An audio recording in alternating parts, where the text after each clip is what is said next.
Dave here with Limitless Brave. For the past 16 years, I've been mentoring men to help them shift their mindsets so they can shift their world, helping them with their dating, their marriages, their divorces, their businesses, and their careers, as well as living an awesome lifestyle. And of course, everybody's favorite, making more money.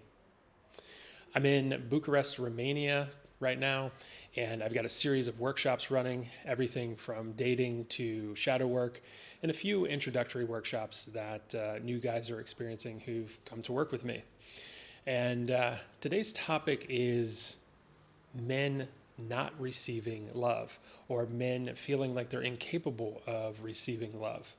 And why does this happen? Well, first, men tend to put on a suit of armor or put up a wall when it comes to feeling emotions, feeling love, because in childhood, there was probably a lot of abuse. There was probably a lot of scolding for being emotional, being told that being emotional is weak. And so men build these suits of armor, these walls that keep them from feeling love. It's almost like it's a filter that does all or nothing. And the filter needs to be changed so that it can filter in love, so a man can receive love and feel like he's loved, but also keep the bad shit out. And we haven't figured out how to do that quite yet as guys. It's an all or nothing kind of thing.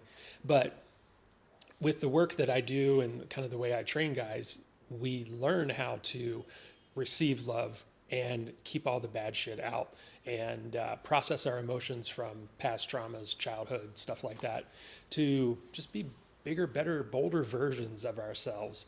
And another reason that we reject love or feel like we can't receive love is because we're afraid of emotional dependency. We're afraid of losing control to our emotions. And so it's just much easier to shut everything down and say that we don't need it, try to be self-sufficient like we naturally want to be. But we have to understand that we do need to receive love, and that when we do talk about our emotions and we do get emotional and we do let things emotionally affect us, it doesn't mean that we're dependent on that emotion or that we're weak for having that emotion. And a lot of guys get this wrong, and so they just shut everything down and become emotionless and love less. So really important to understand that as we're expressing and as we're feeling things, that we can talk about it, we can receive love, we can let people tell us how great we are, but if we don't let it in, if we don't let it affect us because we're so afraid of being dependent on it, then we're going to live feeling like less than, not worthy of love. And then there's the shame around, or guilt around, feeling like we need emotional support, emotional care, connection, that we shouldn't need that we should just be stoic and emotionless and go through life without any problems or any kind of issues and just deal with it. Well, guys, there's a time and place for that, and it's important to do that sometimes. But if we want to be holistically masculine, or a healthy masculine, we need to be able to express, we need to be able to receive, and we need to be able to be comfortable with the fact that emotions are a part of us, whether we like it or not. And we can use them to our advantage to feel much more whole and empowered and powerful versus shutting everything down and going into these kind of isolated depressions. And the next thing is hypervigilance, and this idea that we're always waiting for the other shoe to drop, that we're waiting to be betrayed. And because we're betrayed, that's going to be an emotional roller coaster that we're not going to be able to handle.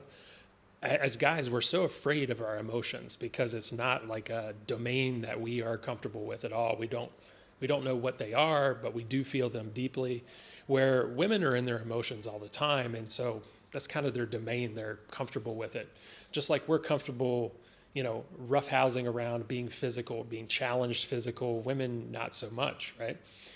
Because being physical and being challenged is what's natural to us. Dealing with our emotions is not natural to us, and is much more of a woman's domain, where it feels natural and simple for her.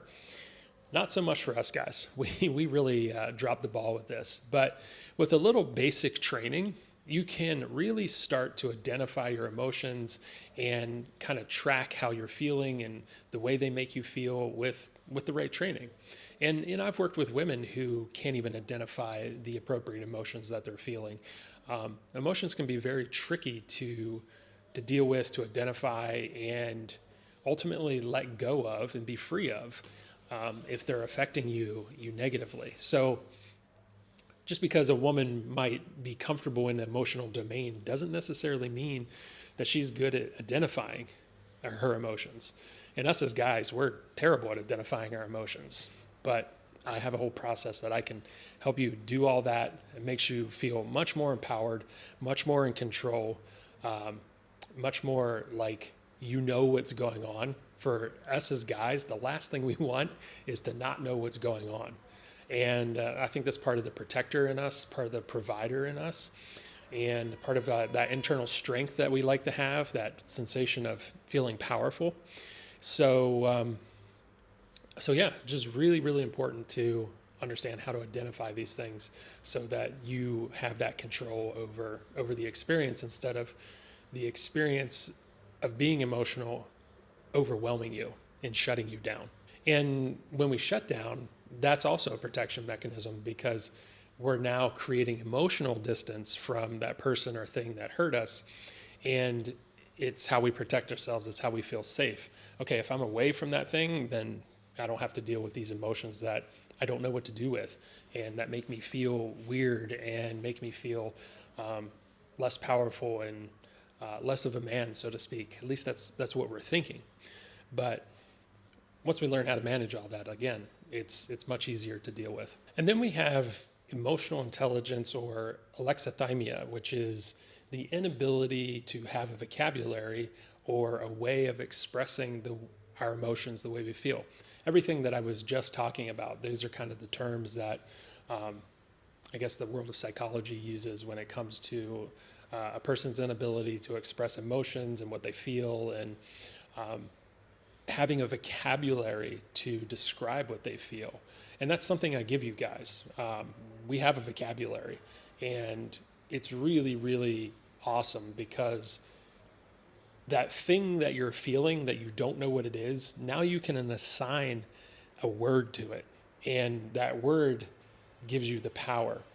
And when it comes to emotional intelligence, if you can speak in word around the way you're feeling to express, vocally to another person, especially a woman, because women want to know how we're feeling all the time. And a lot of times we're just like, yeah, I'm fine. It's like we're either good or we're not.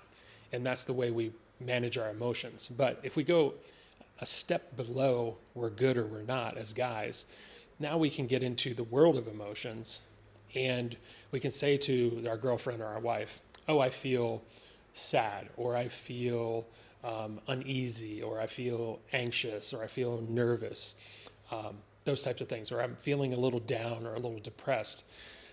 Like that just little shift of saying, oh, I'm good or I'm not good, versus those words that I said before, like happy, sad, frustrated, like that's a little deeper than just good or not good. And that gives your wife, your girlfriend, the opportunity to connect with you emotionally a little bit. And if you're open to it, kind of help you process those emotions. Again, women love the world of emotions. We as guys hate it. So it can be annoying to us, but just know that a woman's intentions when she's doing this is for your best interest, to help you be a better man. There's an old saying, and I'll try to remember it. It was, a man's job is to protect a woman so that she can walk the earth unharmed. And the woman's job is to lead a man to his soul. So that's kind of the dynamics that we have between men and women. And that's why women kind of get so all over us when it comes to when we're starting to emote. They love it. But it's care. That's really what it is. It's care and nurturing. So don't push that away, guys, because when you do that, you're also pushing love away.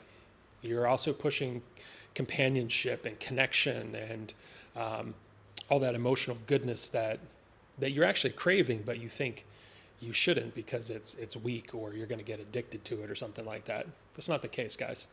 It's going to make you feel so much better, so just let it in. And another thing that men do is this preemptive rejection.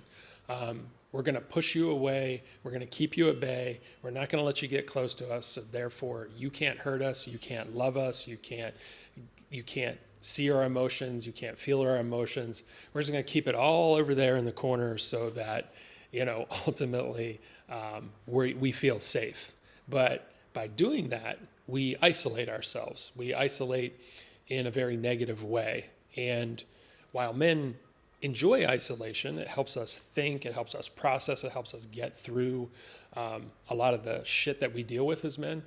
When we're isolating to kind of clear our heads and feel good, that's a good thing. But when we're isolating to not feel something, to keep people at bay, to not receive love, to not let our emotions come up or let them to potentially be judged, that's a big problem. That leads to depression, that leads to suicide, that leads to a lot of mental health issues. So if you catch yourself pushing people away, stop. Do the best you can to start letting them in just a little bit. Maybe expressing just a little bit more emotionally what's going on with you so that you can see that people love you and care about you and you can start feeling loved and worthy and good enough. So that's a big problem a lot of guys have, is everything that I've just talked about in this video when it comes to love. And so if you're feeling left out, unlovable, not good enough, just know that this is what's going on most likely and why you're feeling that way. And if you want help with this, come take a workshop with me. We'll dig into this.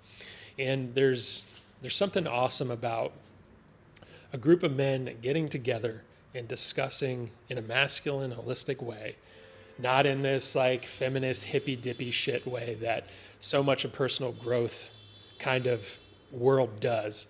It's none of that shit. It's very solid, it's very grounded, it's very contained, it's very protected, and it's non-judgmental the way that I work with guys. So yeah, if you guys are looking to be better men, feel more empowered, learn how to handle this domain of emotions that most men don't know how to deal with, it can change your world, right? It can change your marriage, it can change your dating, it can change your career, how much money you make, how many friends you have, just the way people interact with you out in public and socialize with you, because so much shifts inside when you're comfortable with all of this. And people really appreciate it. It makes you so much more real and so much more authentic. So if you have any questions or you want to know about workshops, everything's down below in the description, all the upcoming workshops. There's also the Limitless Brave private reserve community that you can join. About 140 guys in there. There's over close to 100 testimonials of guys that have worked with me. Click that link as well. And if you're just curious about your masculine gravitas, your masculine signature, there's of course the masculine gravitas assessment linked down below in the description as well. So go take that quiz. It's a lot of fun, and see you guys in the next video.